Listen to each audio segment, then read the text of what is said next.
Hi, everybody. Thanks for joining. I'm going to give it another minute or so before we get started to allow time for more people to join. And we'll get started soon. Thank you.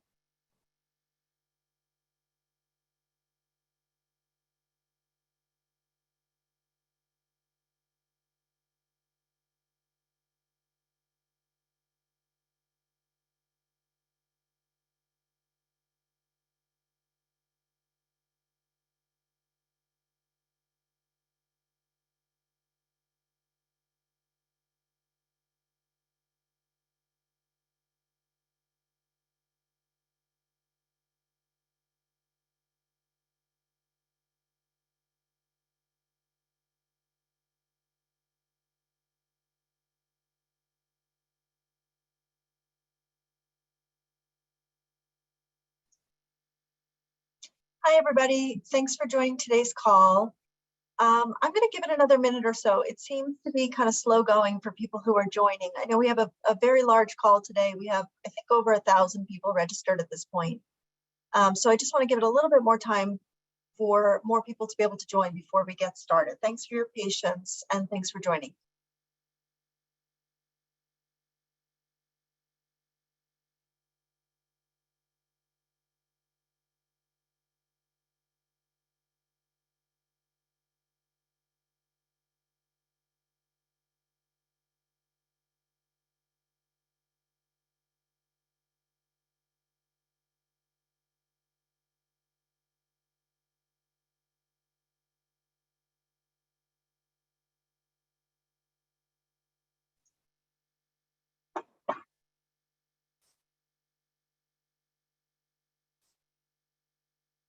Okay. Hi, Congresswoman. Thank you so much for joining. Hi, Diane. So excited to be with you as always. Right. I'm just going to get the call open, say a few things, and then I'll introduce you. We'll look forward to hearing from you. Perfect. Hello, everybody. Thanks so much for joining today's call. Welcome to the National Income Housing Coalition's national campaign call on HoUSed for universal, stable, affordable housing. So I'm Diane Yantel, I'm President and CEO, and we have a very big call today, both in number of attendees with close to 1,000 people registered, and in terms of the agenda. And that's in large part because we have an incredibly consequential week ahead of us. We have the Supreme Court, who is considering lifting the stay on a court ruling to overturn the eviction moratorium.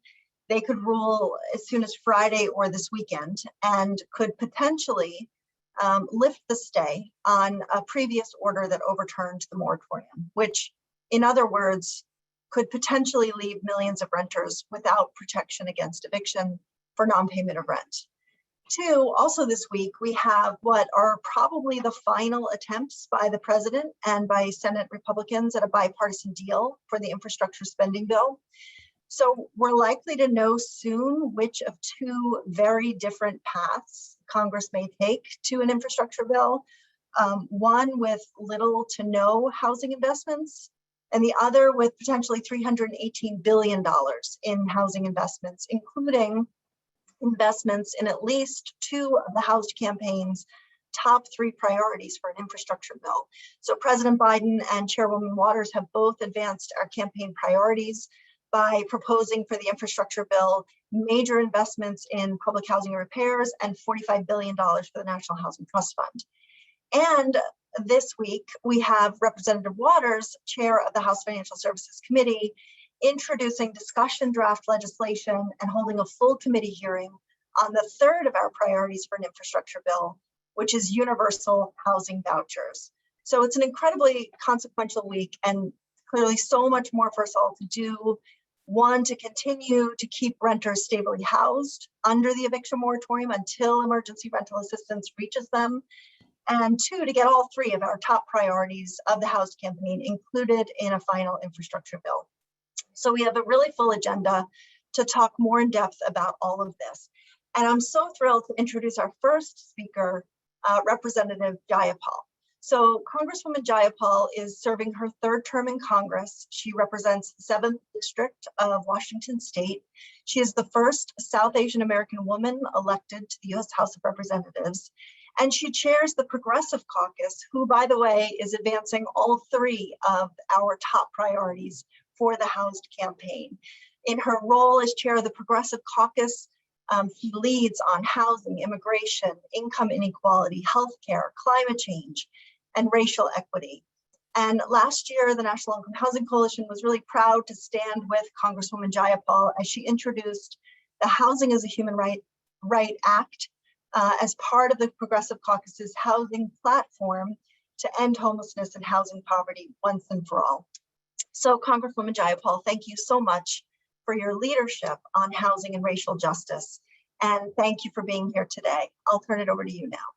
Thank you so much, Diane. You have been an incredible leader, and the National Low Income Housing Coalition brings forward the most important expertise on the ground in policy advocacy, in allowing us to really address and forcing us to address some of our nation's biggest problems around making sure that we end homelessness, housing instability, and discrimination. So thank you so much for your powerful work as a coalition on really steering our conversation to where it is today. Our nation is recovering, but I think we all understand we're facing this ongoing health and economic crisis, one that has only exacerbated our long existing housing challenges. More than 8 million people have been pushed into poverty during the pandemic. 1 in 7 families don't have enough to eat, and local food banks are stretched historically thin. More than 75 million people lost their jobs. And as too many have fallen further behind on bills, they've had to dig into the little savings, if any, that they had. Now, I'm very proud that Democrats in Congress and state and local leaders throughout the country stepped in quickly and early during the pandemic to put into place moratoriums on evictions and foreclosures.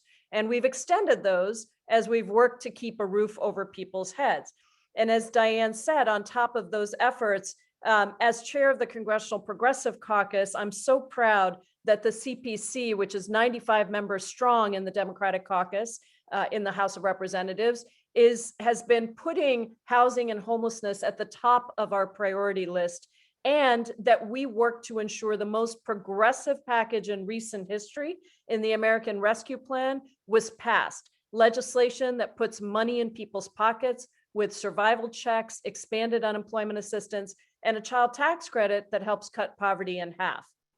We also had some very critical emergency rental assistance in that bill, $27.5 billion for emergency rental assistance, $10 billion to help homeowners afford their mortgage, and $5 billion for utility assistance, as well as funding for nutrition, robust state and local funding, and my bipartisan Feeding Homeless Youth During COVID-19 Act, which expands free meal and snack assistance to young adults.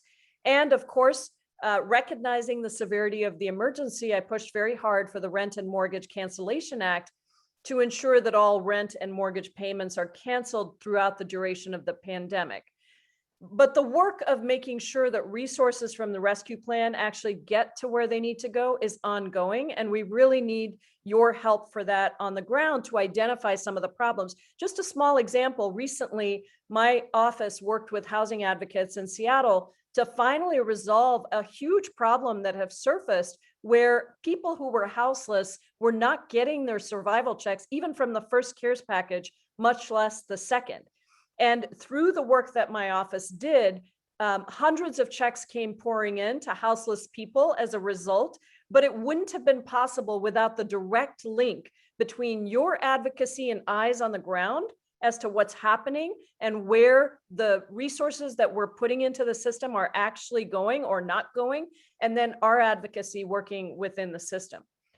We all know that our task is monumental. Housing affordability and housing insecurity crises didn't start with COVID, and very, very soon, as these moratoriums end, families are going to face a giant and dangerous cliff of payments coming due with no income to make those payments.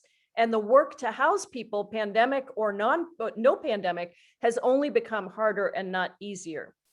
And that is why this is a critical moment, as Diane was saying, for us to really engage and to recognize how different our response is today than it has been in the past, but how important it is that that's carried all the way to the end.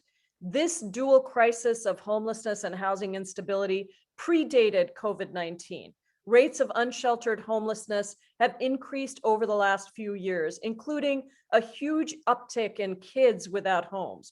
And more than 500,000 people were already experiencing homelessness in the wealthiest nation on earth, including more than 100,000 kids. This is all pre-COVID. 1 in 4 renters was spending half of their monthly income on rent, and nearly 1 million tenants are evicted each year. And a parent earning the minimum wage cannot afford safe and healthy housing for their family anywhere in the United States. Here in Washington State, my home state, we saw one of the biggest increases in people experiencing homelessness in the country between 2019 and 2020. In fact, King County, the county that I represent, ranked 3rd in the number of people experiencing homelessness, behind only New York and Los Angeles. And as a result, we know that too many people just don't have adequate, safe places to live. And without housing, everything else is difficult or impossible, from finding or holding a job, to getting regular health care for ongoing health conditions, to taking care of a family or accessing other resources. And the harsh reality of living unsheltered is reflected in a mortality rate that is 4 to 9 times higher than that of the general public. We also have to shine a very bright light on the fact that homelessness follows our existing patterns of inequality in the United States. Communities of color, LGBTQ people, people with disabilities, seniors, veterans, former foster youth, justice system people disproportionately face homelessness. And while Black communities make up 13% of the general population, they comprise 40% of people experiencing homelessness and half of all homeless families. As the proud mom of a trans kid, I'm also deeply aware of the effects of our housing crisis on LGBTQ communities. 36% of LGBTQ individuals and 52% of transgender individuals report discrimination in buying or renting a home. And before the pandemic, 1 in 5 trans individuals experienced homelessness at some point in their lifetimes, and 7 out of 10 transgender individuals at shelters report being forced out, harassed, attacked, and nearly 2/3 of transgender individuals that experienced homelessness did not have any form of shelter. So it should be no surprise that there is a large percentage of transgender individuals who simply don't even seek shelter because they're afraid of the discrimination and the violence. All of these numbers are difficult to absorb, but it reflects the magnitude of the crisis that we face as a nation. And the prior administration did everything possible to make it harder to house individuals, including by repeatedly undermining policies like the Equal Access Rule. I am so glad that our new administration has pledged to protect the rule, but that's just one policy, just one component of the complex crisis that we find ourselves in. And if we are going to ensure that every individual can be housed safely with respect and with dignity, then we have to reinvest heavily in solutions that have been proven to be successful at the front lines, at the local and state levels, but the federal government needs to help provide the resources. I want to also just say we have to be vigilant to the increasing criminalization of homelessness. When people have no homes, they engage in basic human activities like sleeping outside or in public spaces. But most cities and states criminalize or penalize these activities, subjecting people to costly fines and often imprisonment.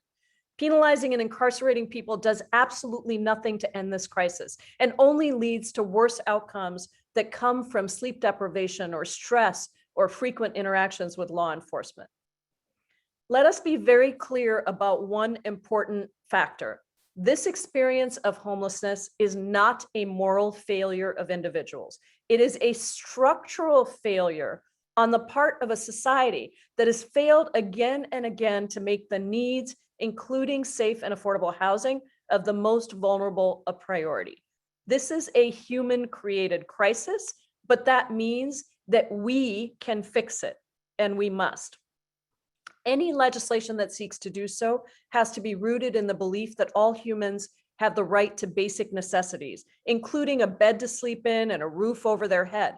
Because if we can address housing first, research shows us that that is the most effective way to address homelessness. And those are the principles that I, with the help of many of you on this call, have built into my Housing as a Human Right Act, which I will be reintroducing tomorrow. My bill is rooted in an understanding that homelessness has multi-pronged solutions, but creating and expanding affordable housing must be a foremost among them. So my legislation puts more than $300 billion into federal spending over 10 years into crucial housing infrastructure to reduce homelessness. And as we do so, we have to protect tenants' rights and expand development of affordable housing, but we also have to penalize those who profit from housing displacement and end the criminalization of people experiencing homelessness. And we have to give those experiencing housing instability a voice in the process, expanding access to counsel, making sure they can vote, and restoring their seats at the table where decisions are made. The Housing as a Human Right Act puts money into the variety of solutions that you all have been pioneers on, that we know are successful in addressing homelessness, from federal grant programs that fund critical affordable housing infrastructure and support services through the McKinney-Vento Emergency Solutions Grant and Continuum of Care grants. But it also creates a new grant program to invest in humane infrastructure, providing municipalities with $6 billion a year of flexible resources so they can address their most urgent infrastructure needs that are related to addressing homelessness and housing. And of course, we provide $10 billion for FEMA emergency food and shelter grants. The legislation recognizes that we have the answers in so many places across the country, and it incentivizes local investments in humane evidence-based models to support people experiencing homelessness, including alternatives to criminalization, and recognizes that homelessness tracks systemic inequality. And so we require targeted investment in communities experiencing those disparities. This is an important start to the work we have to do to address homelessness, but we have so much to do, honestly, to end homelessness, and your work is critical to that goal.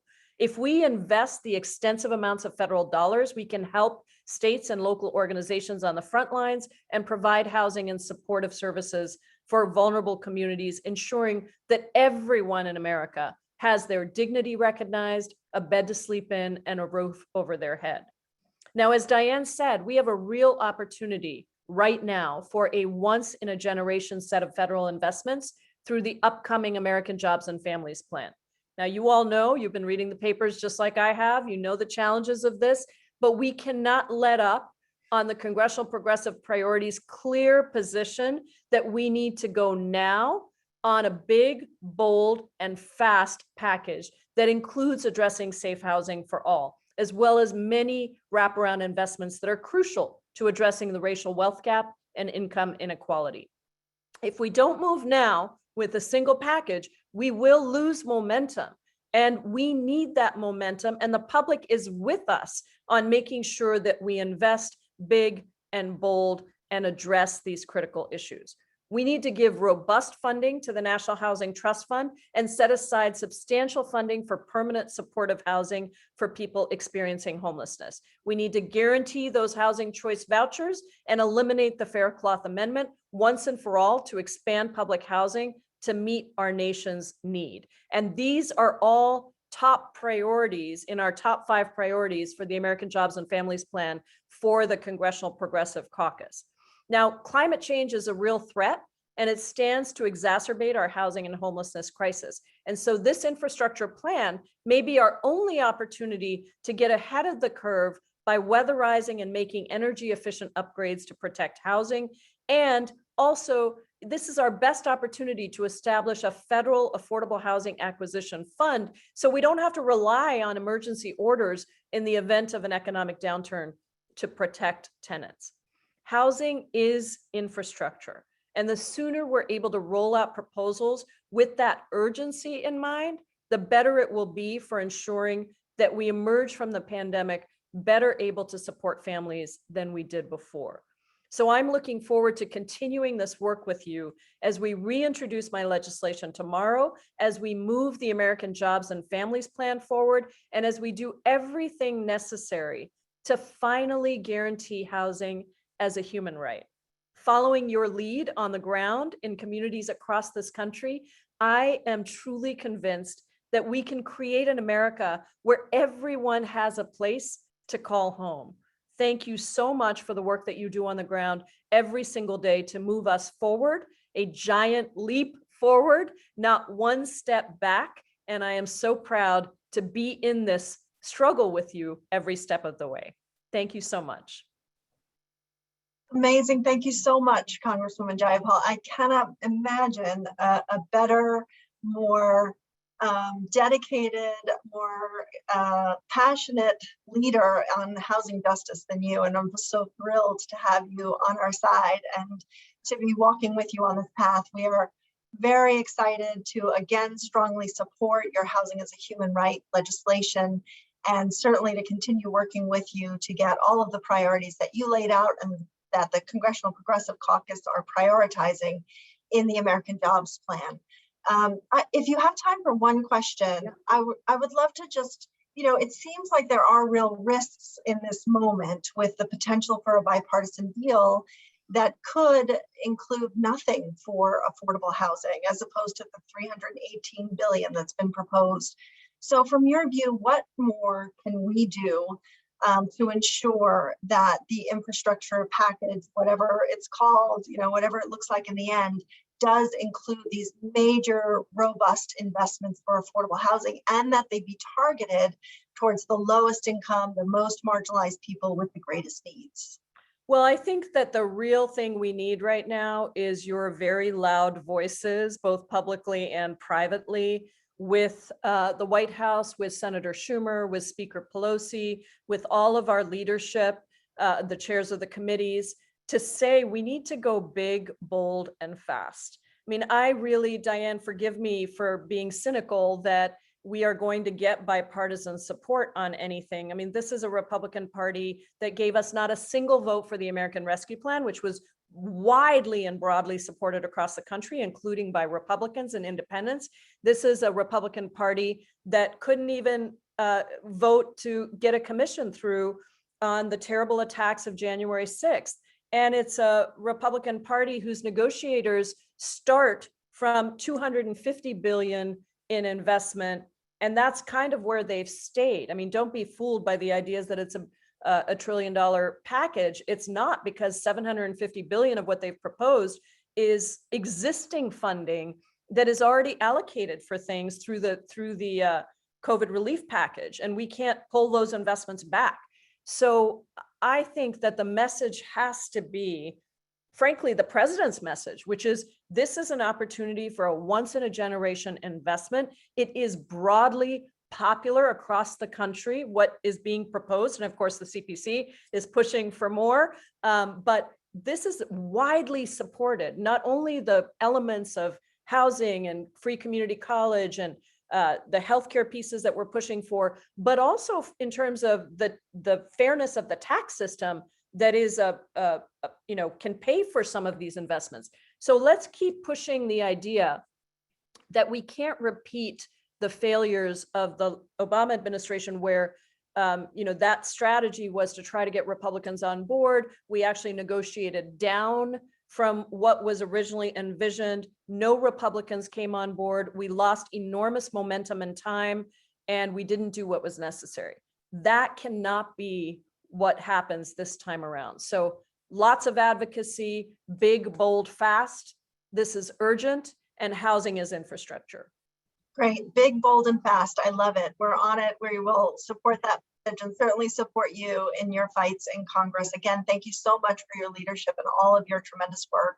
And thanks so much for joining us today. It's been a real pleasure. Thank you, Diane, and thank you, everybody. Take care. Bye-bye. Bye. Okay, so now I'm really pleased to introduce our next speaker to help us continue this conversation. about what precisely President Biden and HUD Secretary Marcia Fudge are prioritizing and pushing for in an infrastructure spending package, in appropriations, in other bills to move forward towards housing justice. So I'm really thrilled to welcome to the call Peggy Bailey, who is an old friend of many of us who are on the line today. Peggy is the Senior Advisor on Rental Assistance in the Office of the Secretary at the U.S. Department of Housing and Urban Development. And her responsibilities there as Senior Advisor to Secretary Fudge include improving policy and practices related to all of the department's rental, subsidy, and supply programs. So this includes, of course, the Housing Choice Voucher Program and public housing, which together help over 3 million people afford housing. And prior to joining HUD, Peggy was a member of the National Low-Income Housing Coalition Board of Directors, and she was the Vice President of Housing Policy at the Center on Budget and Policy Priorities. And there she oversaw the center's work to protect and expand access to affordable housing for people with low incomes. And prior to being at the center, she served as Director of Health Systems Integration for the Corporation for Supportive Housing. And she also worked for the National Alliance to End Homelessness and the Association of Maternal and Child Health Programs. So clearly a deep, deep expert on affordable housing issues with a real focus on the lowest income and the most marginalized people. So Peggy, I'm so glad to have you here. Welcome back and welcome in your new capacity. And thanks so much for joining to talk a little bit more about what Secretary Fudge is prioritizing and how we can help advance those priorities and get them done. So I'll turn it over to you, Peggy. Thank you. All right, thanks, Diane, and hello, everybody. It's great to be here today. So since the Memorial Day holiday, right before it, we've been able to provide a little bit more detail about the American Jobs Plan and particularly the housing components, as Diane mentioned. The housing components are an essential part of the American Jobs Plan, and HUD and the White House and our colleagues across the federal government at USDA and Treasury have all been working to make sure that the housing components are strong and move us toward the future of being able to make sure that everyone who is eligible for housing assistance gets it, and that we increase the affordable housing supply to more evenly to make sure that people can afford a place to live and have that fundamental right to housing. So what I'm going to do is, so as a part of the budget, if you've had a chance to look at particularly the budget in brief piece is what I would recommend. You can see that the Americans Jobs Package and there are some additional pieces that have been that are also included in the budget together. And really what this represents is the understanding of the need to greatly invest in affordable housing supply, and then start to make the down payment and march toward universal assistance within the voucher program. These two things obviously fit together. So first, I'm going to go through the components of the jobs plan. And it's just been extraordinarily exciting to be able to work on this. So first and foremost is a $40 billion investment in public housing. We really see this as a historic investment in public housing, and not only is this an opportunity to improve the affordable housing stock, but really correct serious wrongs against the people living in public housing who are predominantly people of color. As Representative Jayapal said, it's just people are living in conditions that are unacceptable in this country, and we need to correct that as quickly as possible. So the $40 billion will help us make steps toward that, and also be able to be leveraged to bring private dollars into public housing so that we can renovate these buildings as quickly as possible, and also set them up for a more sustainable future. Because the worst thing that we could do is is put these resources in public housing, and then 15 or 20 years ago end up in the same space that we're in now. So along with that is a $55 billion investment in the low-income housing tax credit program, with an emphasis on helping tax credit programs be located in, not be concentrated in communities with poverty, but also, make sure that we're not making the reverse mistake of not investing in communities that have with low incomes. So really being able to provide a significant amount of resources into the current low-income housing tax credit program, but also with some extra incentives to make sure we're locating affordable housing in all communities and providing true housing choice for people. Then the American Jobs Plan recognizes that LIHTC is really the foundation of affordable housing development in this country, but it's not all of affordable housing, because without HUD programs, we won't create those deeply affordable units that we need for people with the lowest incomes. So along those lines, there's a $35 billion investment proposed in the HOME program to make sure that can couple with the low-income housing tax credit, and a $45 billion investment in the Housing Trust Fund, which I don't have to tell any of the folks on this call how important the Housing Trust Fund is, and that it makes sure that people with extremely low incomes can afford a place to live. And a key component of this, and what we could use, what we hope to be able to accomplish with this, is to streamline these things. All of these programs were created in separate silos, which leads to complications as we try to develop affordable housing, and makes it extraordinarily slow. It makes affordable housing slower than it needs to be.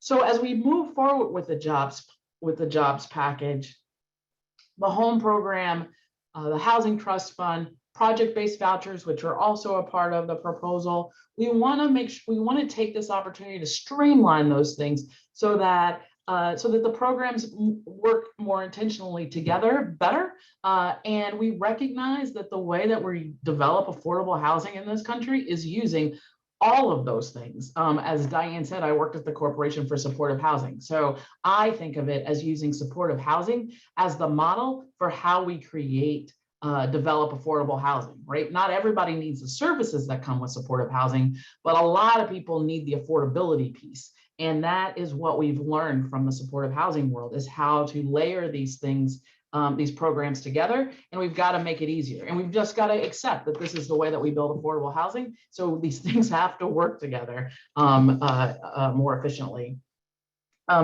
Some other pieces of the proposal that lay into the administration's goals around climate: there's lead paint abatement for homes. There is the Community Reinvestment Fund, which will help community-based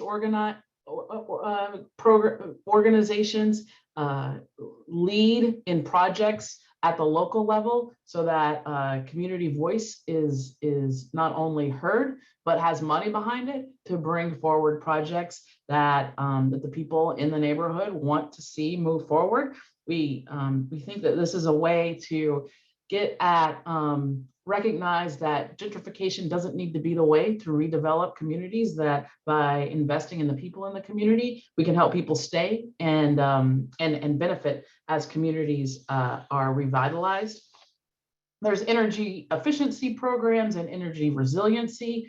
There's also a major investment in Native American lands and tribal communities, and making sure that that investment is about $2 billion directed at tribes to deal with the range of both of issues, not only in the housing space, but roads, water, sewer, all of the issues that we see on tribal lands. So that lays out really the components of the jobs package. Oh, and I should mention the Main Street program within HUD as well, and being able to invest in mid to small size cities. And that will be a partnership between HUD and USDA. that we're also very excited about. And so, as you've heard the secretary say, housing is infrastructure, and it's not. This false dichotomy between traditional infrastructure and other infrastructure is a mistake, right? Housing has always been a part of infrastructure. We just haven't put money behind housing in a way in decades. And this will be a chance to bring housing into the infrastructure conversation in a way that it should have always been. So that's the American Jobs Package. I just want to talk very briefly about the budget in general, and this is where you'll see the increases for the voucher program. We have a historic increase to the voucher program proposed of 200,000 vouchers in the FY22 budget.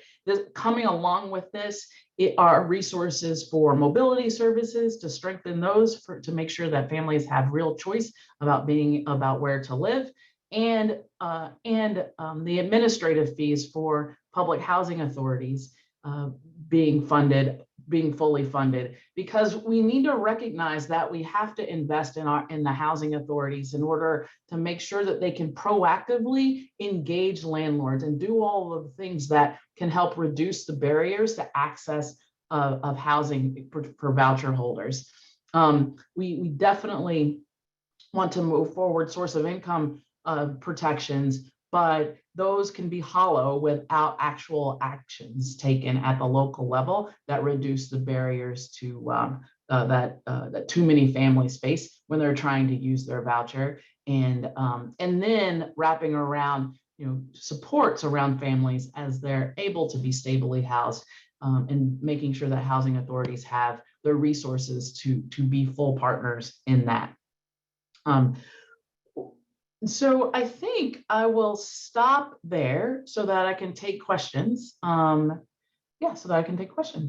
Great, that's so helpful, Peggy. Thank you so much. We do have a number of questions coming in. The first that I'll ask you is related to the down payment towards universal housing vouchers, as you put it, and as we've heard Secretary Fudge put it as well many times. Can you say more about how the administration views this increase of 200,000 voucher, where it fits within a larger picture, and what that larger vision is, and how we get there?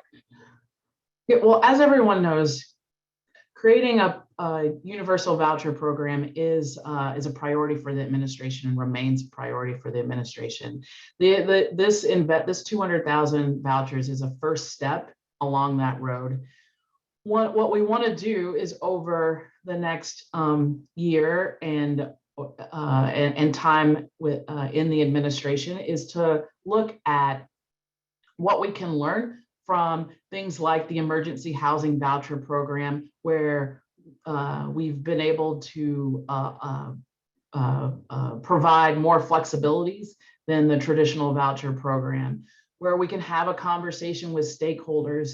I think everyone would recognize that there are changes that'll need to take place with the way that the current voucher program works before we can layer a substantial new resources on top of it. And we don't want to have that conversation internally in the administration without being able to engage stakeholders in that process.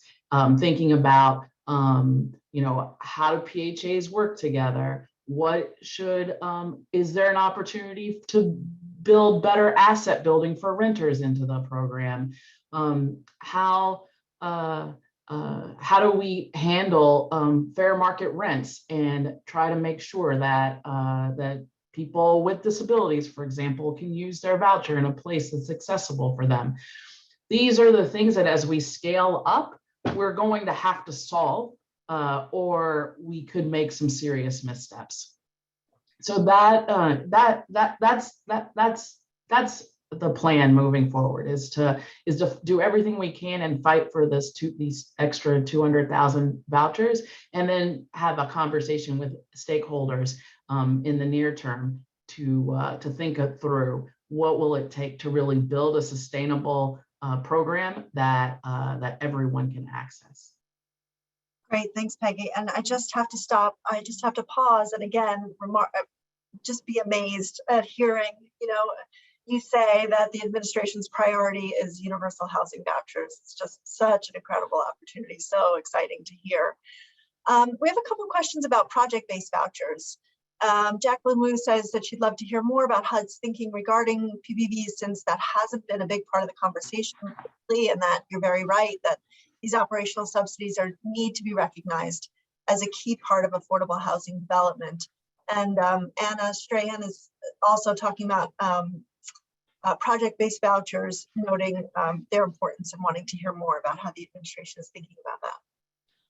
Well, I think you guys in your question answered it, right? That we can't develop affordable housing without making sure that we have project-based vouchers that come along with project-based rental assistance that comes along with it, to just continue the march to make sure that units are deeply affordable for us for a long period of time. And so that's how we're thinking about it, is that obviously we need to do things to help the current multifamily housing stock, but this will allow us to create, we haven't had an investment in project-based rental assistance like this in decades. And this will be a chance to re-energize that part of the portfolio and ensure that projects are supported, have the operational support to be sustainable and high quality for decades to come.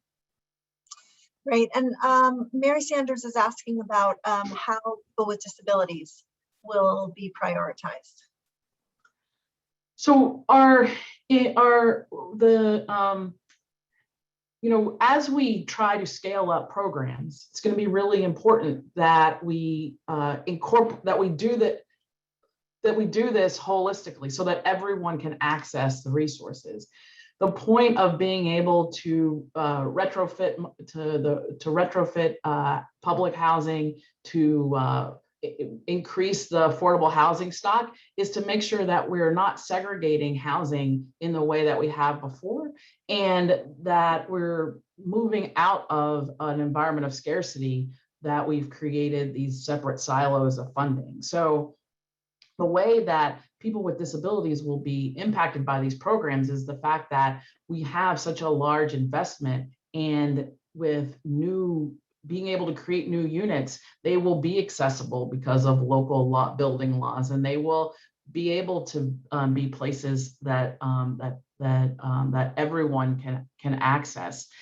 And we'll also, and as I said, thinking about the voucher program and how we expand it, it's going to be really important that people with disabilities are at the table to explain the challenges that they face in trying to use a voucher locally, and so that we can incorporate those lessons learned into expansion of the voucher program.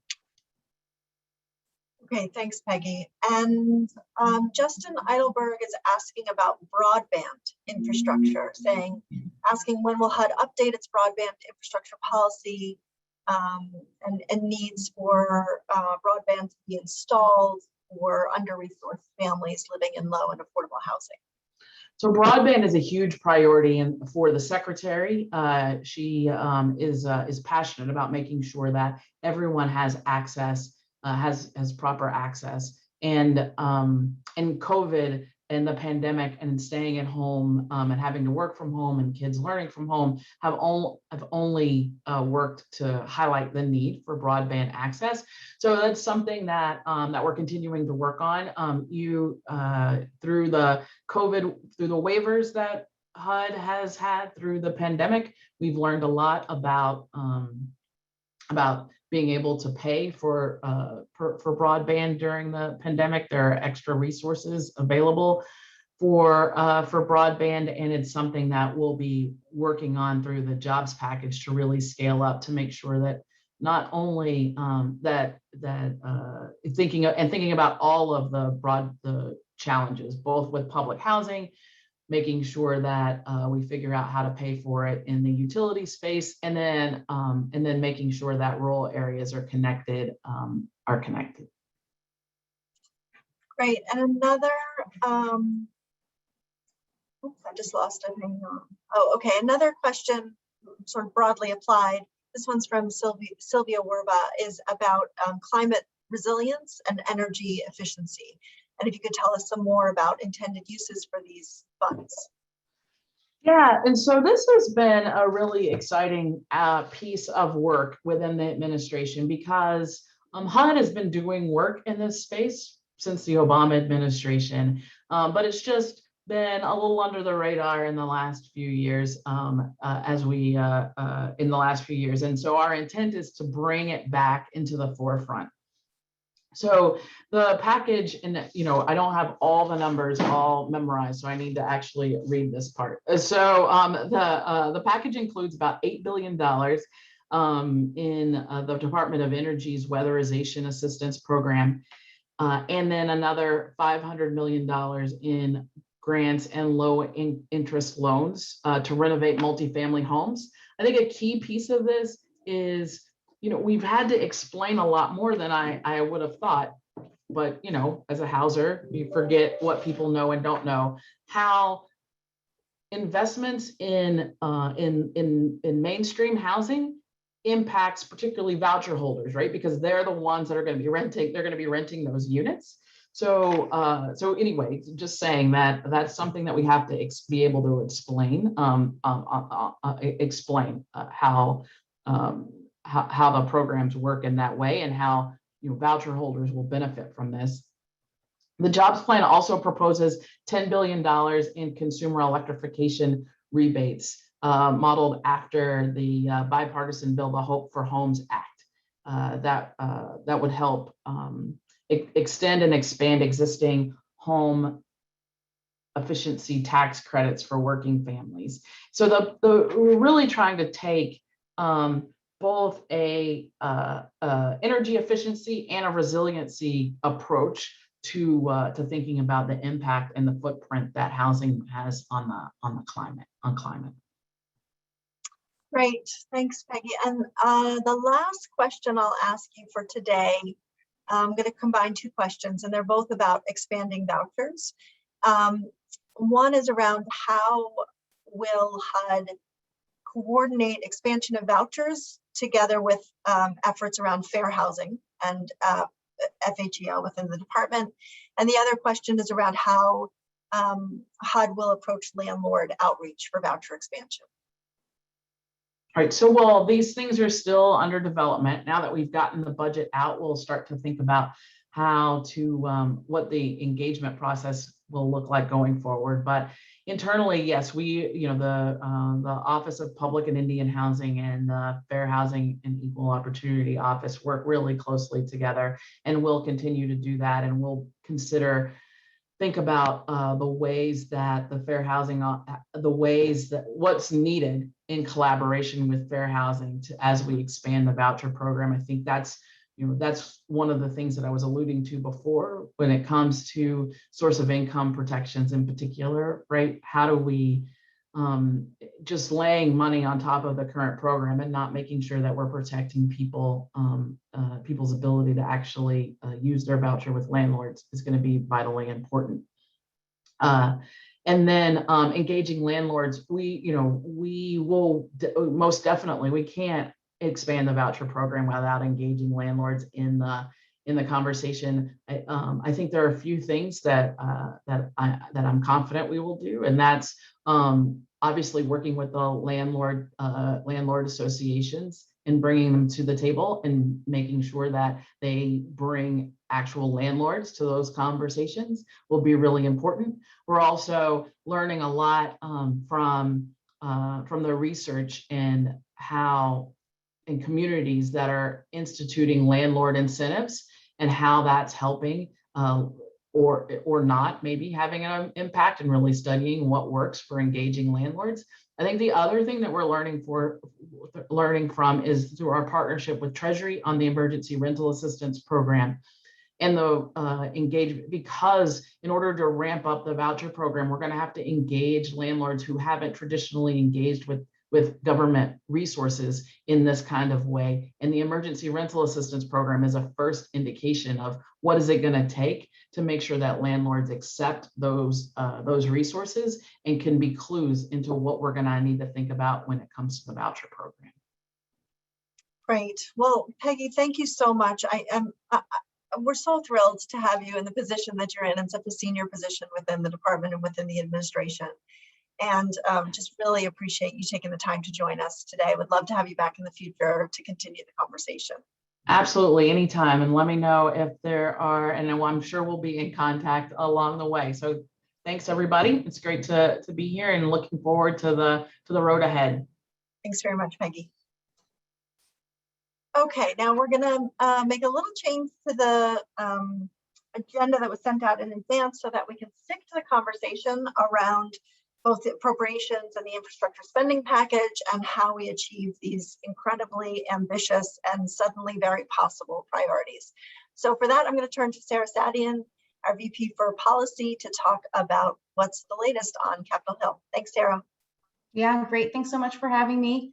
There is so much exciting news to share, so I have a lot of updates. I can't wait to get into them, but I'll start off by talking a little bit more about the points that Peggy raised about the housing investments in President Biden's American Jobs Plan. So I just want to pull out a couple of really important highlights here.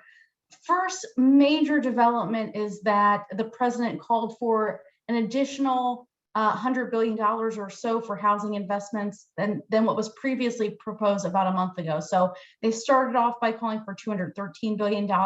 Now they're calling for $318 billion. And of course, clarifying that about 213 or so, maybe even more, would be going to the programs that many of us have been pushing for at HUD and elsewhere. So really major development. When we see that much of an increase in funding, it means that all of our priorities are a lot more possible. So we see that as a really positive sign.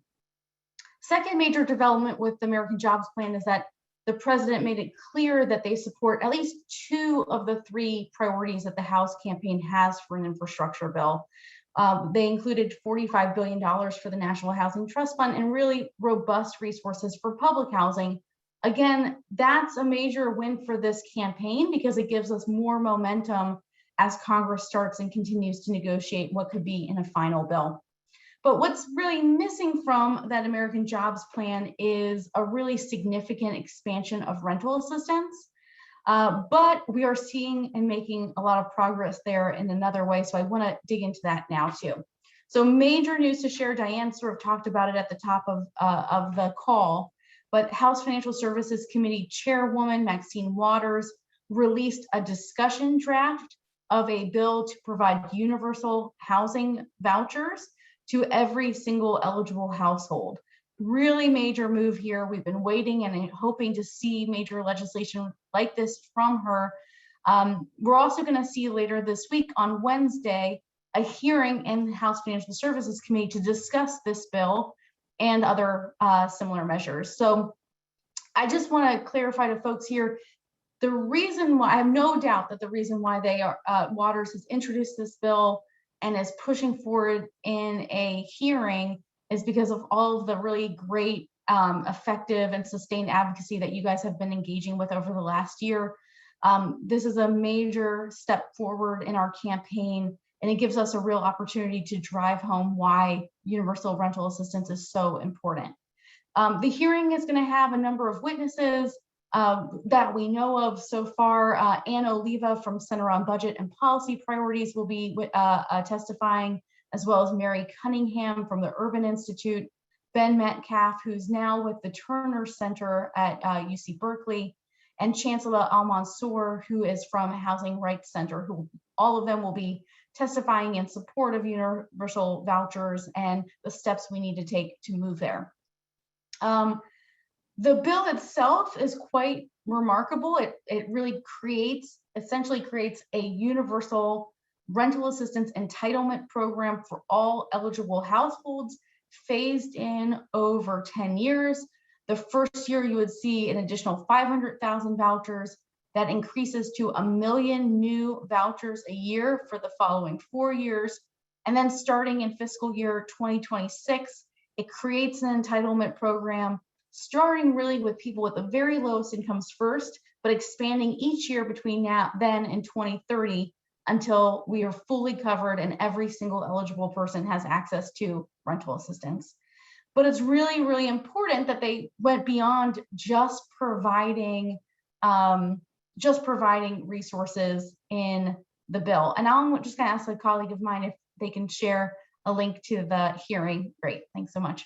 So the bill also includes reforms, many of which that we've been calling for at the House campaign, including banning source of income discrimination and money for enforcement of that right, encouraging public housing agencies to work together across regional consortia, requiring PHAs to use small area FMRs, which would help allow low-income households to have greater housing choice and move to the communities where they want to live. It would eliminate the limit on project-basing vouchers. So again, these resources could be used both for tenants and to support the development of deeply affordable housing. And it would help provide additional resources for security deposits, application fees, and other sorts of expenses that might help people make better use of their vouchers. We expect that we'll continue to engage with Chairwoman Waters to help shape the bill over the next couple of weeks. We have some suggestions about tweaks to the bill language, and we'll be hoping to build co-sponsors once that bill is formally introduced. Just a heads up to all of you, we'll be calling on you guys for that help too. This is really a major vehicle that we can be using to build congressional support for a universal housing voucher program. So all of this is sort of connected to conversations around infrastructure because we still think it's possible to get all of these resources or some of these resources in an infrastructure package. We've spoken before about where negotiations are, so I want to give you an update about where that is now. Congressional leaders in the White House are still trying to see if it's possible to reach a bipartisan deal with Senate Republicans on some pieces of an infrastructure bill, but I will say the momentum seems to be slowing for that, and expectations are maybe that the opportunity to have a bipartisan deal are diminishing. Last week, President Biden spoke with Senator Capito from West Virginia twice, trying to reach a deal, but they remain very far apart, especially in regards to how big of a bill they want to go for and exactly how they would pay for it. So the latest offer from President Biden was offering $1 trillion or suggesting $1 trillion for the package, down from about $2.3 trillion for his American Jobs Plan. Capito increased the Republican counteroffer, which was at $257 billion, increased that by $50 billion. But that still means that they're about $700 billion apart. And while Biden and Capito are set to talk today, there's sort of this expectation that unless they start to see more movement, it might be time for them to switch focus to using a budget reconciliation bill that would allow Democrats to pass a bill with only Democratic votes. The White House is pushing back on that a little bit, saying that there's no hard line deadline for when these bipartisan negotiations will continue, but it does seem like momentum might be slowing down, and that a lot of folks are sort of predicting that if it doesn't happen within the next week or two, Democrats are really going to have to switch gears and focus on a budget reconciliation package if they want to get it done before the August recess. And on record, at least, we're hearing that Senator Schumer and Speaker Pelosi are still very set on trying to get a bill done before August recess. And if that's the case, we really have to see them make that shift by mid-June. Although that does also remain really optimistic, we've heard from congressional staff that they're also hearing that it could be sometime in September or even later that we see a final package. So a lot of time between now and then for us to be engaging. I also wanted to give an update on the FY22 budget. I know that Peggy mentioned this as well, but before the Memorial Day recess, President Biden released his full budget request for FY22, which included more details than what we had previously seen in his skinny budget that was released in April. Overall, the president's budget calls for $9 billion more for HUD programs, which is about 15% more from last year's budget. Most notably, and this is also what Peggy mentioned, is that it calls for expanding rental assistance to 200,000 more households, which is a major expansion, likely the largest expansion of vouchers in the program's history. It would be quite incredible if we were able to get that accomplished. We're starting to see, now that the president's budget is out, we'll start to see committees start to mark up their spending bills. The House is starting that process first. We expect them to mark up their bills sometime between late June and mid-July, with the Senate following suit later. So a lot for folks to be engaging on there to make sure that housing receives the highest allocation possible and that we are able to achieve that 200,000 new vouchers in the FY22 bill. Finally, I wanted to mention a major update about another piece of the House campaign, one that we've spoken about before, but didn't necessarily focus on with legislation, and that is the need for a housing stabilization fund. So a core priority for the House campaign is creating essentially an emergency rental assistance program to help households in a crisis, building on the successes that we've seen from responding to COVID. We know that millions of households are one financial shock away from falling behind on their rent and facing evictions, and in worst cases, homelessness. We've talked before about the Bennett-Portman bill, the Eviction Crisis Act, which would create a stabilization fund. But we have great news that Richie Torres, the congressman from New York, has released a discussion draft to not only have a demonstration program for that housing stabilization fund, but to create a fully fledged $3 billion a year program that largely mirrors the Bennett-Portman Act, but goes further than that. So I just want to bring your attention to that too. We're looking forward to when that will be formally introduced in the coming weeks. We'll let all of you know about it so that you can be asking your members of Congress to co-sponsor the bill as well. And we hope we'll be able to do that since it has bipartisan support. And I think there's a lot of folks who are looking at COVID and the need for emergency rental assistance and really recognizing that we need that long-term too. So before I go, just a couple of ways for you to take action over the next week to help push forward for these priorities. First, I want to encourage folks to sign on to our national letter, and I'm going to ask Elena if she can share a link to it in our chat box. We are so close to having more than 1,000 organizations signed on in support. We think, especially now that we have the news of Waters's new universal voucher bill, news about this National Stabilization Fund bill, this is really the time for us to be moving forward. If you can help us by signing on and also by sharing it with your network, that would be wonderful. Remember, you don't have to just reach out to housing groups. You can also be reaching out to folks that work in other spaces in your communities too, folks who work on food security, healthcare, education, who also might recognize how important housing is to the work that they do. Second, I want to encourage you to continue to contact your members of Congress over the next week and beyond. Negotiations are happening very much so behind the scenes, waiting to see what happens with the bipartisan deal. But we expect things to move very quickly if it turns out that Democrats move to using budget reconciliation, and we want to be prepared for that. So I encourage you to call your members of Congress or contact them by email and ask them to weigh in with House and Senate leaders in support of our priorities for the infrastructure bill. And with that, I will turn it back over to you, Diane. Okay, great. Thanks so much, Sarah. So what an incredibly consequential and exciting time where all of our major ambitious goals and priorities really are within reach. So I just want to underscore what Sarah said about staying involved, getting involved. Please signing, if you're from an organization, please signing onto our national letter. Let's get it over 1,000 before we send it to Congress this week and submit it for the record in the House Financial Services Committee. And we will continue to generate more organizational signatures as we move forward, because certainly we'll be doing this for the next few weeks and months until we reach the finish line.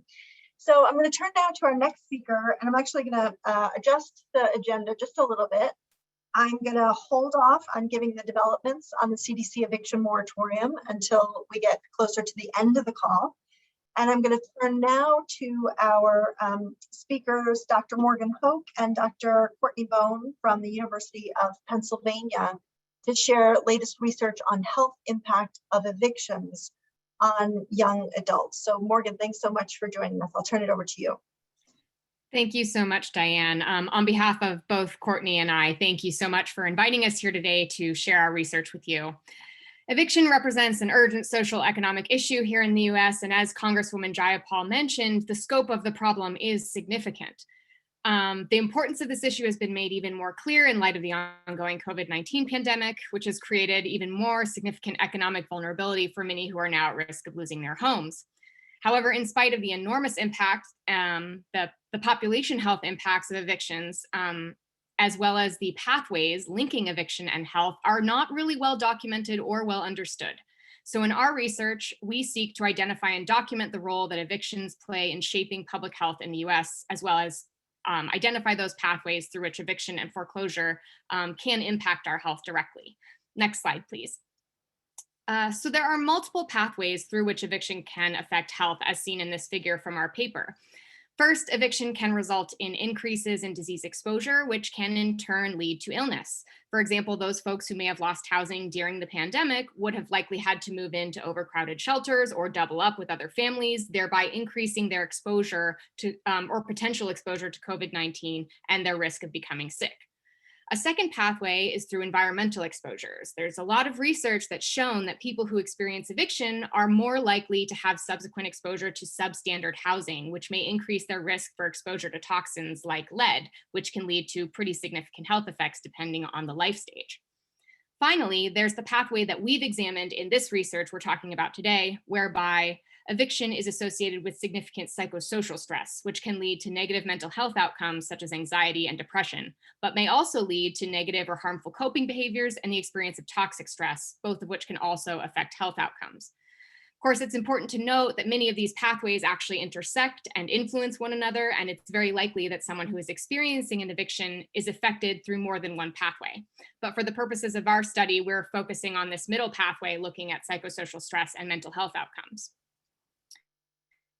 So from a research perspective, isolating the health effects of eviction is challenging. Individuals and communities who experience eviction are at higher risk of experiencing other kinds of health disadvantages. Our study uses longitudinal data and more robust methods, including fixed effects models and treatment weights, to better isolate the distinct role of eviction in shaping health over time. We also use recently developed methods for examining the pathways linking eviction to health, paying particular attention to the role of stress. For this study, we used the AdHealth dataset. This is a longitudinal study of a nationally representative sample of adolescents who were enrolled between 1994 and 95, and then followed up in additional study waves in 1996, between 2001 and 2002, and between 2007 and 2008. So using the aforementioned methods, we followed these adolescents over a 14-year period as they aged into adulthood. And we found robust evidence of positive longitudinal associations between experiencing an eviction and depressive risk. Specifically, young adults who experienced recent evictions had more depressive symptoms and worse self-rated health than those who were not evicted, even after adjusting for a host of potential confounders and social exposures. We also found that young adults who experienced eviction had more depressive symptoms than those who were not evicted, and that perceived psychosocial stress mediated a significant portion of these results. That is to say, this indicates that psychosocial stress represents an important element in the pathway through which evictions affect mental health. Eviction is a tremendously stressful experience for individuals and communities and poses an enormous threat to population health. We believe that this study might be of interest and is unique for a couple of different reasons. First, this is one of the few studies that examines the effects of eviction from a life course perspective, thinking about how major life events such as an eviction may have variable effects based on when or the time of the life in which they occur. Importantly, for the study of eviction and housing insecurity, we were able to look at the effects of eviction on the health of young adults. Early adulthood is a particularly important time for psychological and financial development, with social exposures during this period having lasting implications for lifetime financial status and well-being. Experiencing a socially, emotionally, and financially impactful event such as eviction during this period may have especially important consequences for future health and well-being. Finally, consistent with previous literature, our results indicate that adolescents who grow up in low-income households and neighborhoods and Black young people experience a disproportionate burden of eviction when compared to their higher income and white counterparts in this study, again illustrating the important role that eviction may play in racial health disparities. Black young adults, for example, made up only 12% of the survey respondents, but accounted for 23% of reported evictions. This disparity is, of course, no coincidence. Structural and institutional racism continues to present barriers for African Americans in both accessing and maintaining adequate housing. As the fallout from COVID-19 continues, and given the disproportionate impact of the virus on low-income communities and people of color, the study lends support to policies that keep people in their homes, not only to reduce virus transmission, but to mitigate the risk for other poor health outcomes, especially among Black and low-income youth, even after the pandemic has receded. Thank you again so much for allowing us to present this work to you, and we look forward to answering any questions you may have. Great, thanks very much. It's such important research and helpful in our advocacy to continue to get either extended eviction moratoriums or other protections to prevent evictions for low-income people. So clearly, there are really significant long-term impacts. Otherwise, there's no specific questions about the research itself. There's several people thanking you for the research and for your work, and a couple of people asking how they can view the report itself, because it seems to be behind a paywall. Is there a way that we can share it out? Yes, so we should be able to provide a link to a copy of the study that should be accessible. Oh, great. Okay. Got that in the chat. Okay, great. And also, so we'll pull it from the chat and we'll circulate it with our whole network as well. But we had one other question just come in asking about what is the age range of your participants? Great question. So again, the participants were enrolled during adolescence, so during their school years, but during the times when we were looking at their depression outcomes, they were later teenagers and early 20s, so somewhere between the age range of late teens and sort of mid 20s. Okay, great. Well, Morgan, thank you so much. Thanks to you and your colleague for your good work, and thanks for sharing it today. Thank you so much for having us. Okay, I am going to come back to the topic of evictions and the importance of eviction moratoriums and the latest updates, including an appeal to the Supreme Court soon. But first, I want to move on to our field updates. And I'm going to start with asking Caitlin and Peggy from Baltimore Renters United to turn on the cameras so I can say hello, and thanks so much for joining us, and I'll turn it over to you. Hi there, thank you so much for having us. My name is Caitlin Goldblatt. I'm a member of the Greater Baltimore chapter of the Democratic Socialists of America. And I'm also a member of Baltimore Renters United. And I think Tisha's going to introduce herself and speak for a little bit, and then I'm going to speak. We decided to split it up. Yes, thank you so much. I really appreciate the invitation. My name is Tisha Guthrie. I am on the steering committee of Baltimore Renters United, or BREW. I'm also the treasurer for the Bolton House Residents Association. I'm going to reiterate a couple of points, but just to give you an idea of what's going on here in Baltimore on the organizing front. And Caitlin will probably reinforce some of the things I'm going to say and elaborate. So our latest victory, namely the veto of CB 21-002, which is also known as the Security Deposits Alternative Bill, vetoed by our mayor, Brandon Scott, on its face should be celebrated. But in reality, the fact that this piece of legislation was even a factor and survived as long as it did clearly indicates that our policymakers are either disconnected from the residents they're sworn to serve, they're ill-informed with regards to the potential harm their decisions could impair or impart, or they're complicit with their own motives. I'm not sure which one, but as far as I'm concerned, there's a disconnect. Either way, housing advocates are forced to invest human capital on defending against the perpetuation of housing policies that reinforce a status quo, which protects the interests of landowners. The regressive result is that the efforts that could have been invested in helping to create and support progressive housing policies, ones which are informed by a racial and overall social equity lens, are placed on the back burner and force us to revisit battles from generations past. Some of the 2021 legislation, which was lost during the Maryland General Assembly, directly addresses some of the concerns illustrated by the slides that you're going to see. I'm not sure if you can just kind of flip through some of the slides that I've provided. But you see here, and these are pictures taken from residents who live in Bolton House apartments. So the issue of mold, disrepair, but mold especially, is something that residents here in Baltimore experience across the board. Whether it be, we have over 250 communities or neighborhoods here in Baltimore. And when people seek some kind of legal representation based on whatever issue they're dealing with in housing, one of the things that Public Justice Center notes is that mold at some point is an issue. There was legislation on the docket during MGA 2021 that would mandate inspection on an annual basis to either, again, inspect for mold or remediate mold before the unit could be rented. That was lost. A lot of times these pieces of legislation that could empower and protect renters are lost because we have legislators who are shamelessly willing to admit that I'm a landlord and how will this legislation help me?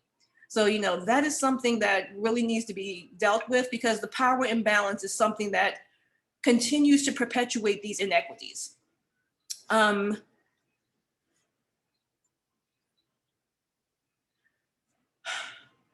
So as I said, some of the legislation that really could have been put in place to create a different culture here in Maryland, but also in Baltimore, was lost because we have people who are legislators who really are playing both sides of the fence. Legislation was presented to mandate regulation, to remediate mold, and again, it was turned down. The question in opposition to this bill was asked by an actual legislator. Why would any landlord allow such conditions to persist? The reality is that this disconnect of legislators and the real lived conditions of hardworking renters serves as a deterrent and a barrier to true progress, not to mention that there is no requirement nor personal ethical call for legislators to recuse themselves if such legislator has a conflict of interest. Our organizing efforts, many of which are informed by the universal experience of some of these horrific conditions seen in the slides, are challenged by a characteristic, like I said, of Baltimore, namely we have so many communities. And this in and of itself is not a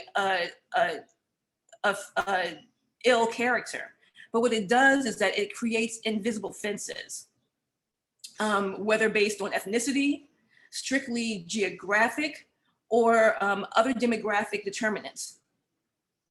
These invisible fences were actually erected systematically by the status quo, but have been perpetuated by communities in and of themselves, much to our peril.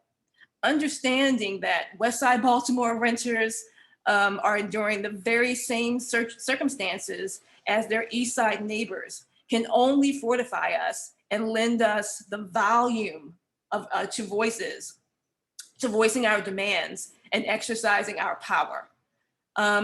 Were it not for our galvanized initiative that I'm sure Caitlin will discuss in a little bit to ensure the death of a predatory bill, the outcome could have set us back generations and set the stage for another market to fleece the most vulnerable in our community. And so what I'm going to end with is to say this. I would like to express what an honor it has been to be here this afternoon and to hear all of the progress and all of the promise that lies ahead. The depth and breadth of expertise and insight is awe-inspiring. And I will leave with this last sentiment in hopes that all of us use our voices and push for housing justice, and will begin to transition from a renters focused model and begin to shift to models embraced by other countries, namely CLTs. The national discussion around disparity of home ownership amongst Black and Brown Americans is in stark contrast to our Anglo-Americans. And it reiterates the growth of this country's legendary wealth gap. Focusing so heavily on renter-based options and solutions as a mechanism, it misses this prime opportunity that we have to address racial equity and housing justice. So let's be a little bit more innovative while we continue to do this awesome work that we're doing right now. If not, then when? Thank you, and I will hand it over to Caitlin. Hi there. Thank you so much. Thank you so much for that, Tisha. I just want to reiterate that as a tenant organizer, we often see in public housing and housing that is largely voucher-based that there are many conditions like these. I've seen conditions that have been worse than these, and I'm sure Tisha has as well. And what we are facing is a situation where we need to move people experiencing homelessness into permanently affordable, supportive housing, yet we recognize that there are people dying of black mold inhalation in that affordable housing currently. And just want to say that budgets and legislation are moral documents, and currently the ones that are being reflected in Baltimore are amoral. So what I want to talk about is a law that Baltimore Renters United and other associated groups recently defeated here. It was called the Security Deposit Alternatives Bill, which would have made landlords with 10 properties or more offer tenants either surety bonds or a 3-month installment plan in lieu of a traditional lump sum security deposit. It was being promoted by a couple of companies, one of them called Rhino, as a renter's choice bill, but it was ultimately a landlord's choice bill. And surety bonds are legal, but the bill promoted them in a way that ultimately spread the predatory practice of taking advantage of an exploding renter class by offering them subprime lending, which, as all of us, I think all of us here lived through 2008, and we know how well subprime lending went then. So basically what this allows is for tenants to have a very small amount of money that they pay per month, ostensibly, and then they're allowed to move in without paying a traditional larger security deposit. And on the face of that, that sounds good, but that's really the one benefit of this, because the contracts that surety bond companies like Rhino have people sign are functionally having tenants sign all of their rights away. And it allows landlords to become pickier with who they rent to, and that enables a lot of bypassing of fair housing laws. So what we ultimately knew was that our council president and vice president didn't want this bill to fail, and that our mayor and council president were trying to maintain at least the appearance of unity for as long as possible. And so after this bill passed, we knew that we needed to make it easier for the mayor to say no to the bill than to let it become law. And we managed to amass a very large coalition through an extremely diverse use of tactics. We had many folks who were more left-leaning, and then we had more progressive liberal folks. And this allowed us to really have an almost maximalist approach to advocacy, which is something that I heavily advocate for, because once you give people who do know how to do a certain thing that they're good at in terms of advocacy, the information that they need, we were able to spread our reach widely across the city. And in no other circumstance have we seen so much unified opposition amongst organizations that generally disagree with one another on, small things. So the defeat of this bill was an extremely big deal, but I do know, Diane, that we're running a little low on time. So I'm just going to pop in the chat a website that we have been building in order to allow other tenant advocates who are facing similar bills, because these companies do kind of move across the country lobbying other city governments to pass legislation that is basically a scam. And so we're trying to compile all of the information from Baltimore's experience getting this bill vetoed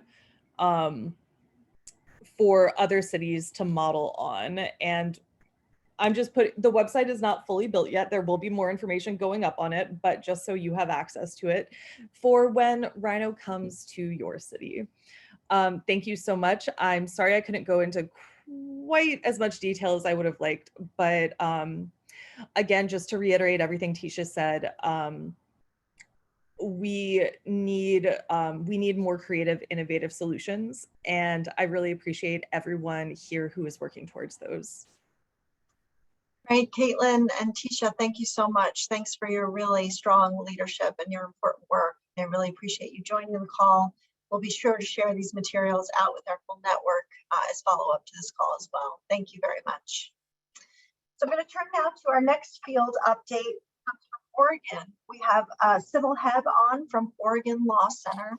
Sybil, thanks so much for joining me. I'll turn it over to you. And don't worry that we're coming right up to the time. Please take your time, give your update as planned. And some people will stick with us. Those of us who can't, know that the full recording is recorded, and we'll share out the recording with our full network after the call. So I'll turn it over to you, Sybil. Thank you. Thank you so much, Diane, and thank you so much to everyone at NLIHC and to the call, to the participants in the call. You are all an inspiration to those of us in Oregon working on these issues. I'll be mindful of time here and want to just take a brief moment to talk about a bill that was passed in May in Oregon that took effect May 19th. Whoops, I may have just gone too far. Sorry, I screwed up the PowerPoint, apologies. Thank you so much. So Senate Bill 282 was passed and took effect May 19th, and it was designed to take over when Oregon's eviction moratorium expired. It was passed with great collaboration through something called the Stable Homes for Oregon Families Coalition, and that incorporated the Oregon Housing Alliance, members of unions, SEIU, the Community Alliance of Tenants, and many others. And my organization, which is a legal aid organization, was privileged to get to be a part of those discussions. I want to just flag a quick caveat that while we're excited about the bill and it creates some important new protections, it did not extend the eviction moratorium, which we all believe is really the only solution to the fact and the best protection against the generational harm that will be impacted psychologically, physically, and emotionally on Oregon's families if the moratorium is allowed to expire before rent assistance programs are really up and running. So that's a flag. We continue to be very concerned about that and working on that. And thanks if we can go to the next slide, since I messed it up when I tried to do it myself. So I wanted to just highlight a couple of items that are present in the bill. One is that principally it created a grace period for repayment of back due rent that accrued during the moratorium. And so when the moratorium is over, landlords will not be able to evict on back due rent, and they will not be able to sue on back due rent. We created a deadline or we bumped the deadline out to February of 2022 with the hope that if we still need further time, our legislature will be meeting then, and we will be able to sort of continue those discussions at that point. A key caveat or a key factor there is that there's no declaration required or no proof from a tenant that they deserve that protection. Everybody gets it. The grace period is universal. So that was an important piece. We were able to continue some protections that we put into place previously around the termination notices for non-payments of rent. Prior to COVID, it was a 72-hour deadline within which rent had to be paid in full. We've extended that to 10 days, and the notices provide tenants with information about where to get rent assistance. So that is one piece that's helpful. I'll take just a minute to specifically talk a little bit in more detail about the protection against the use of eviction records and expungement rights. This was, in my view, one of the most important pieces of the bill that we all worked on. What we noticed and what we know is that eviction records have just huge consequential negative consequences for tenants in trying to access future housing. And while the moratorium was in effect, several of our lawyers, Becky Strauss and Emily Reina Dozier in our office, did an intensive review of every single FED filing, eviction filing that was put forward in court. And we found almost a third of the filings were invalid facially. In other words, the landlord did not have a legal claim for eviction, and yet a significant number of those cases were resulting in default judgments against tenants. So we were highly concerned. As we all know, this is a concern, but we had actual proof and numbers for the first time to sort of show these records are getting created against people without cause, without reason, and unfairly. And so we were able to pass a bill that said, or a provision in the bill that said that any eviction record of any kind, whether it was for cause or an inappropriate filing of non-payment, regardless of what the type of reason alleged was, those records cannot be considered by future landlords. Any record that was created during the COVID period. And tenants have a right to ask for a sealing or an expungement of those records, and no filing fee can be charged for a tenant seeking that protection. And we've created some self-help forms for those. I'll go to the next slide and just flag the credit history protections that we were able to pass. So landlords are not able to make credit reports for debt that was protected by the moratorium or the grace period, are not able to sue on those debts until the expiration of the grace period, and may not consider those non-payments in future housing applications. The next piece is related to doubling up. The bill prohibits landlords from evicting tenants who have provided temporary shelter to friends or family during the COVID period. We have seen just a significant rise in evictions for violations of guest regulations. And we know, like in many other states, people are having to share costs because housing has become so expensive. And also, that's been exacerbated in Oregon, particularly by the wildfires that displaced many, many people through loss of homes. And COVID, of course, increased the pressures and the need for folks to come and care for people who are sick or care for children because schools aren't open while parents work, that sort of thing. So the bill prohibits eviction on the basis of guest violations, and that was a really important piece of the bill to us. And then lastly, just wrapping up, we saw lots of retaliation cases during COVID, and we increased the penalty for violations of retaliation provisions. Thanks so much for all of your time and work. Well, thank you. Thanks so much for sharing this important work that you've been doing, and thanks for your leadership in Oregon. There's many people writing in the chat in the Q&A box. Thank you, thank you, thank you.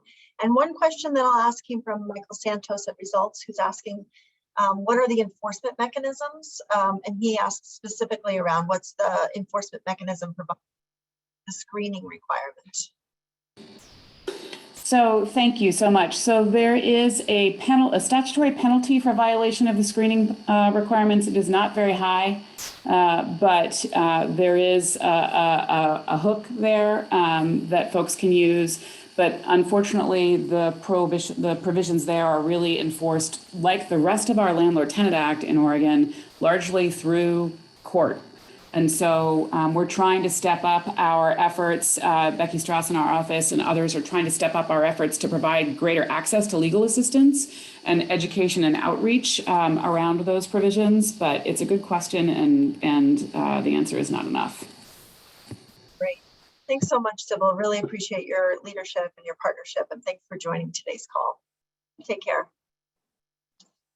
Okay, now we are over time, but I have one last really important update on the CDC eviction moratorium to share. There were a number of developments last week on the federal CDC eviction moratorium, which, as you all know, is set to expire at the end of this month.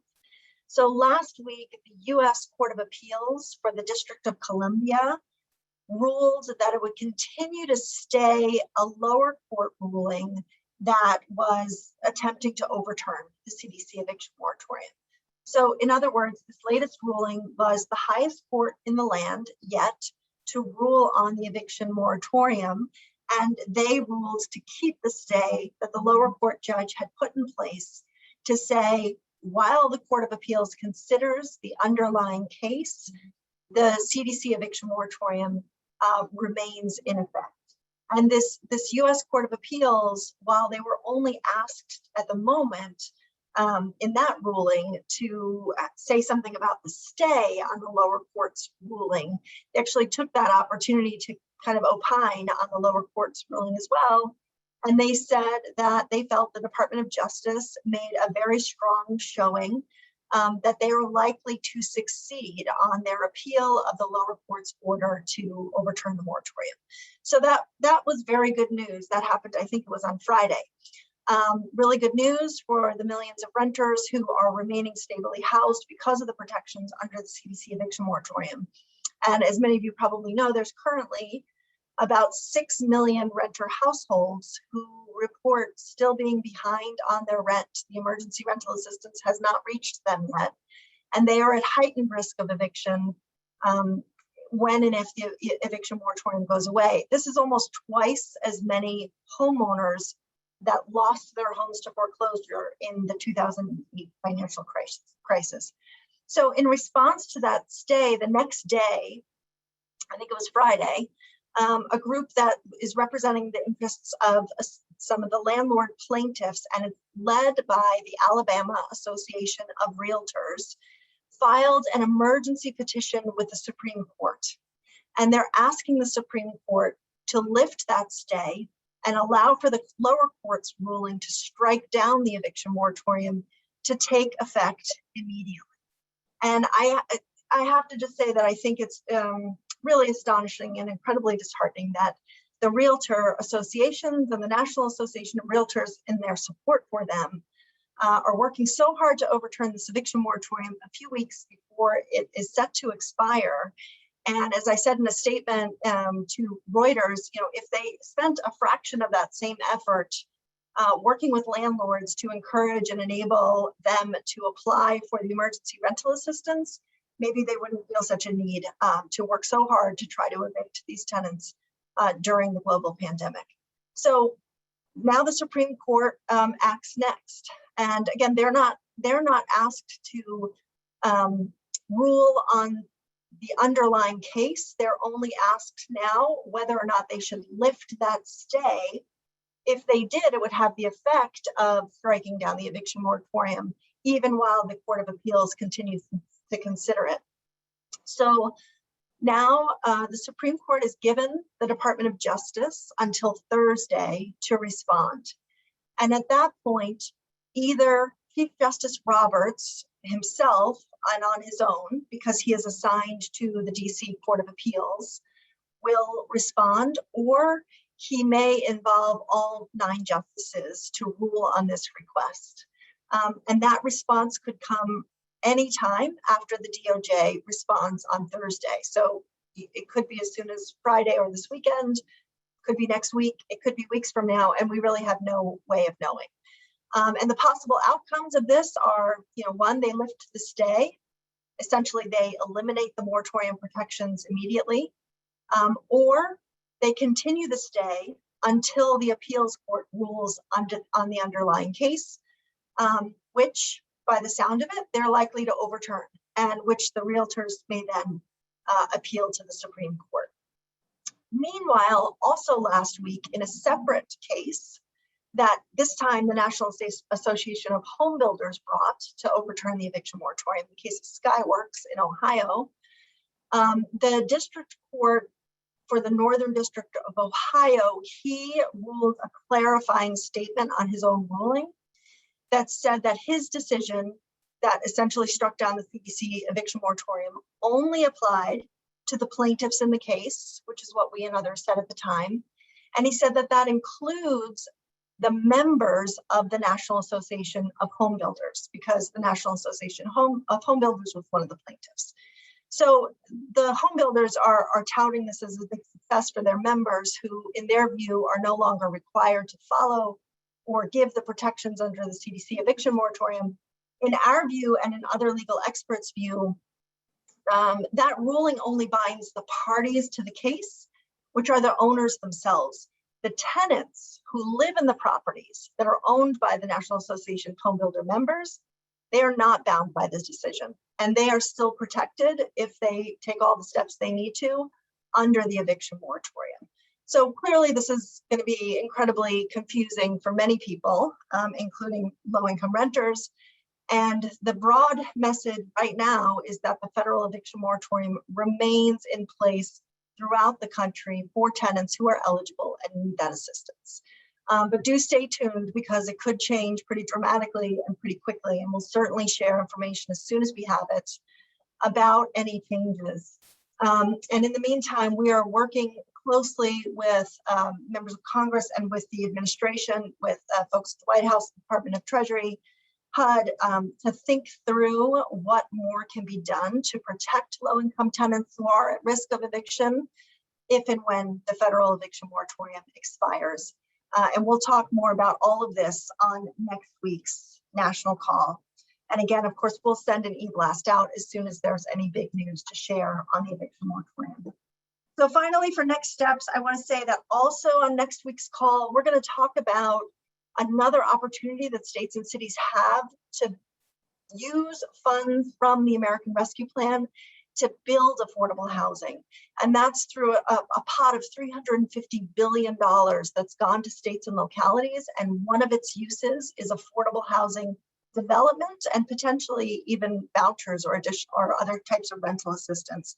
And so far, there's about 11 states that collectively have set aside about $6 billion for that purpose. So it's an incredible opportunity for advocates at the state and local level to work with their governors and their mayors to set aside some of this money for other affordable housing needs. So on tomorrow's state and local implementation call, sorry, that's on Wednesday afternoon, we'll be talking more about some guidance that's come out from Treasury that we think needs improvements. We want your feedback and input. Many of you have given it to us already, so that we can send that off soon. And I just want to also remind everybody that today at 6 o'clock is our Tenant Talk Live call, and tomorrow at 12:30 is our policy working group call, where we'll continue to talk about actions we can take with our members of Congress to push our policy priorities forward. So thanks so much for hanging in here for a longer than usual call and a really chock full call. Appreciate you all very, very much. Thanks for your time and attention. We'll talk again soon. Take care. Bye-bye.